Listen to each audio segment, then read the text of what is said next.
Zavatra tianay hoe apitaina amin'ny fanjakana hoe le grille ankehitriny momba ny fahatseranana dia misy fakesa be amin'ny lafiny toe-karena, eo amin'ny lafiny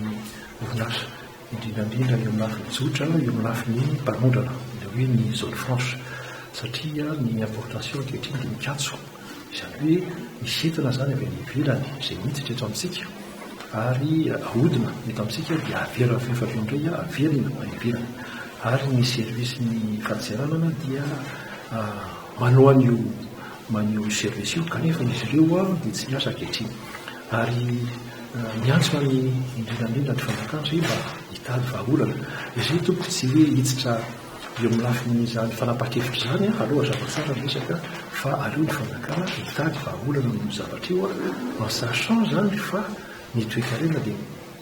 atahorana mikatso, izany tsy miteny hoe mikatso izy ankehitriny fa mampitandrina fotsiny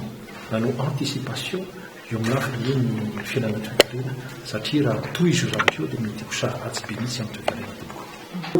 Nefa le akora izay tonga zany tsy afaka hodina, dia rehefa avy eo koa ny problème dia ny client ivelany miteny hoe commandinay tsy maintsy mandeha amin'ny volana ataontsika volana jiona, satria eo apetraka ihany amin'ny magasin amin'ny volana 15 août ohatra, 15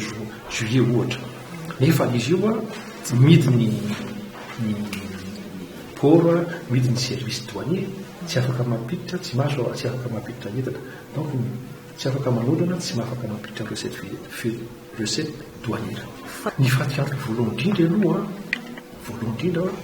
mety ny fanjakana, fa izay koa mety very koa ny mpanjifanay any ivelany hoe ahoana ny